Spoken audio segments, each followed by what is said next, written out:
घर में शंख कहाँ और कैसे रखें? शंख बजाने का क्या नियम है? शंख का रखने का भी नियम क्या है? दिशा क्या है?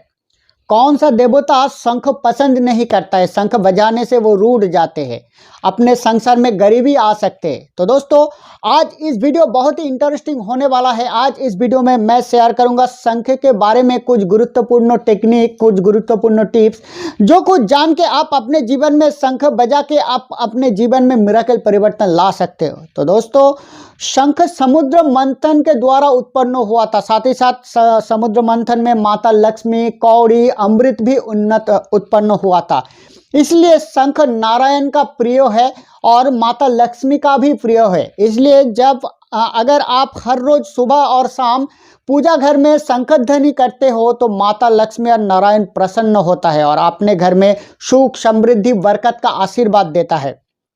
दोस्तों, शंख को आप कैसे खरीदेंगे? शंख बाजार में बहुत तरीका का शंख मिलता है, लेकिन एक शंख रहता है जो बजाने के लिए होता है और एक शंख रहता है जिसमें आप चरणामृत, गंगा जल रखने के लिए यूज़ करते हो। हम लोग ऐसे गलती हमेशा कर देते हैं कि जब हम लोग शंख खरीदने जाते हैं तो सिर्फ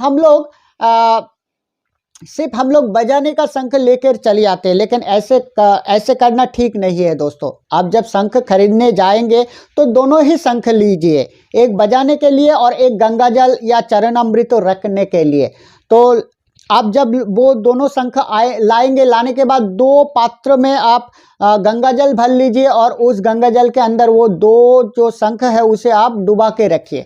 अगर आपके पास गंगा जल नहीं है तो आप दूध से भी ये कार्य कर सकते हो। तो ये एक दिन 24 घंटे तक आप गंगा जल में डुबा के रखने के बाद उसे अच्छी तरह से धो लीजिए। धोने के बाद जो बजाने का शंख है उसे आप पीला कपड़े में रख दीजिए, पीला कपड़े में लपेट कर रख दीजिए और जिस शंख में गंगा जल रखते हो उस शंख को आप व्हाइट कपड़े में लपेट कर रख दीजिए। दो साइड में रख दीजिए। दोस्तों, शंख का जो पिछला जो नकीली पॉइंट होता है, यानी कि जिधर से साउंड निकलता है, वो पॉइंट ईश्वर के तरफ मुंह करके रखना चाहिए। दोस्तों, जिस तरह से आप फूंक मारते हो वो तरफ बाहर की तरफ मुंह होना चाहिए। दोस्तों, तो शंख आप हर रोज जब पूजा करेंगे, सुबह और शाम हर रोज शंख बजाइए, लेकिन आपको ये भी ध्यान रखना चाहिए कि देवादिदेव महादेव शंख ध्वनि पसंद नहीं करता है। इसलिए देवादिदेव महादेव के मूर्ति, देवादिदेव महादेव का जो शिवलिंग है वो जिधर है उधर शंख ध्वनि नहीं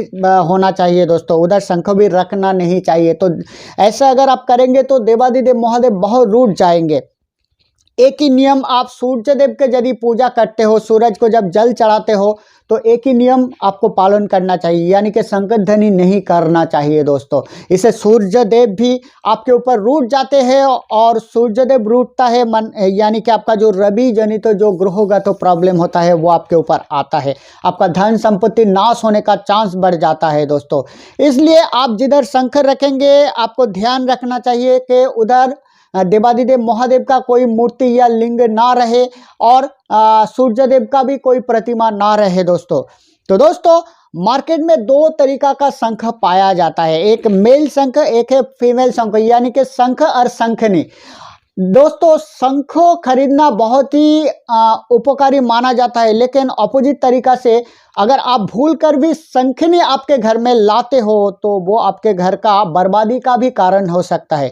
इसलिए भूल कर भी कभी भी शंखनी को अपने घर में मत लाइए। दोस्तों, शंख जब आप बजाते हो, शंख बजाने का जो फल होता है उसमें आपका जो वायुमंडल में छोटा छोटा वायरस होता है उसका नाश होता है, वायुमंडल प्योरीफाई होता है, आपका ऑरा प्योरीफाई होता है, वास्तु दोष निकलता है। दोस्तों, नेगेटिव एनर्जी दूर हटता है शंख ध्वनि से। इसलिए हर रोज शंख बजाइए, देवता के आशीर्वाद मिलेंगे, माता लक्ष्मी का आशीर्वाद मिलेंगे और आपका जो भी वास्तु प्रॉब्लम है उसका भी सॉल्व होंगे। दोस्तों, वीडियो अच्छे लगे तो जरूर वीडियो कमेंट बॉक्स में कमेंट करके मुझे बताइएगा। तो आज के लिए मैं आप सभी से विदा लेता हूँ। कल फिर नए कोई वीडियो लेके मैं आप सभी के सामने हाजिर होंगे।